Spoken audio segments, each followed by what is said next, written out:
2014 সালে বাংলাদেশের সমুদ্র সীমা নিয়ে বিরোধ মীমাংসায় আন্তর্জাতিক সালিশ আদালতের এক রায়ে বাংলাদেশ নতুন প্রায় 19,500 বর্গ কিলোমিটার সমুদ্র এলাকা পেয়েছে। অথচ বঙ্গোপসাগরে বাংলাদেশ কন্টিনেন্টাল সেলফ বা মহীসোপানের যে দাবি করেছে তাতে আপত্তি জানিয়েছে ভারত। জাতিসংঘের মহীসোপান নির্ধারণ সংক্রান্ত কমিশনে ভারতের বক্তব্য হলো, সমুদ্রপৃষ্ঠের যে বেজলাইনের ভিত্তিতে বাংলাদেশ মহীসোপান নির্ধারণ করেছে তা ঠিক নয়, সেটি বরং ভারতের মহীসোপানের অংশ। ভারতের আগে এই বছরের জানুয়ারিতে বাংলাদেশের দাবির বিষয়ে পর্যবেক্ষণ দিয়েছে মিয়ানমার, তবে ভারতের মতো তারা আপত্তি জানায়নি। বাংলাদেশ বলেছে ভারতের এই আপত্তির আইনগত কোনো ভিত্তি নেই বলে তারা মনে করে। এই বিষয়ে তারা সিএলসিএ এসে নিজেদের বক্তব্য তুলে ধরবে। কন্টিনেন্টাল সেলফ বা মহীসোপান হচ্ছে সমুদ্র তীরবর্তী দেশগুলোর সমুদ্রের দিকে পানির নিচে যে ভূখণ্ড ধীরে ধীরে ঢালু হয়ে নেমে যায় তাকে ভূগোলের ভাষায় বলা হয় মহীসোপান, যাকে উপকূলীয় ওই দেশের বর্ধিত অংশ বলে ধরা হয়ে থাকে। 1958 সালের কনভেনশন অনুযায়ী সমুদ্র তীরবর্তী দেশগুলোর স্থলভাগের বেজলাইন থেকে লম্বালম্বিভাবে সমুদ্রের 200 মাইল পর্যন্ত এলাকার মালিকানা সম্পূর্ণ ওই দেশের। একে বলা হয় এক্সক্লুসিভ ইকোনমিক এরিয়া বা একচেটিয়া অর্থনৈতিক অঞ্চল, যেখানে সমুদ্রের পানি এবং তলদেশের উপর ওই দেশের একচ্ছত্র অধিকার থাকে।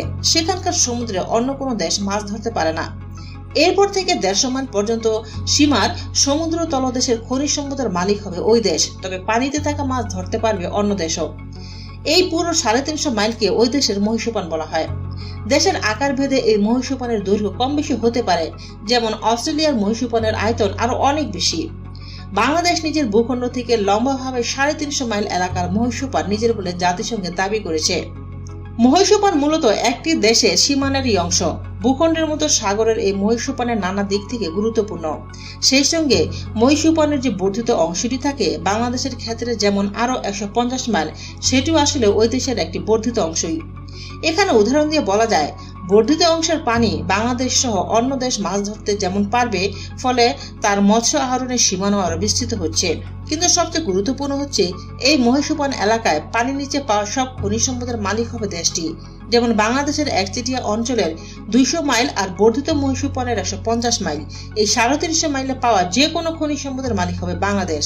আবার এই পুরো এলাকায় বাংলাদেশের ট্রলার ইচ্ছেমতো মাছ ধরতে পারবে।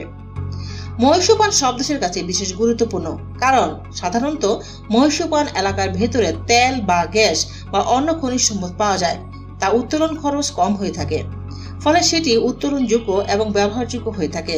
ফলে এই সীমানা অর্থনৈতিকভাবে অনেক গুরুত্বপূর্ণ। এই কারণে অনেক সময় মহীসোপানের এলাকা নিয়ে প্রতিবেশী বিভিন্ন দেশের মধ্যে বিরোধ দেখা যায়। অ্যাডমিরাল খুরশিদ আলম জানিয়েছেন, খনিজ সম্পদের কারণে মহীসোপানের এত গুরুত্ব।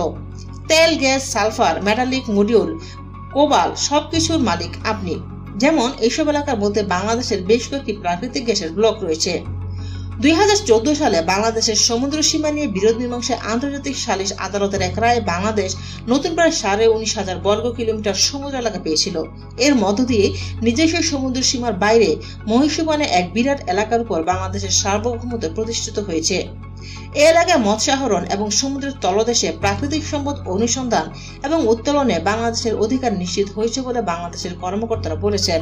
এই রায়ের ফলে বাংলাদেশ শেষ পর্যন্ত 1,18,813 বর্গ কিলোমিটারের বেশি টেরিটোরিয়াল সমুদ্র, 200 নটিক্যাল মাইল একচ্ছত্র অঞ্চল এবং চট্টগ্রাম উপকূল থেকে 354 নটিক্যাল মাইল পর্যন্ত মহীসোপানের তলদেশ অবস্থিত সব ধরনের প্রাণীজ এবং অপ্রাণীজ সম্পদের উপর সার্বভৌম অধিকার প্রতিষ্ঠা করতে পেরেছিল।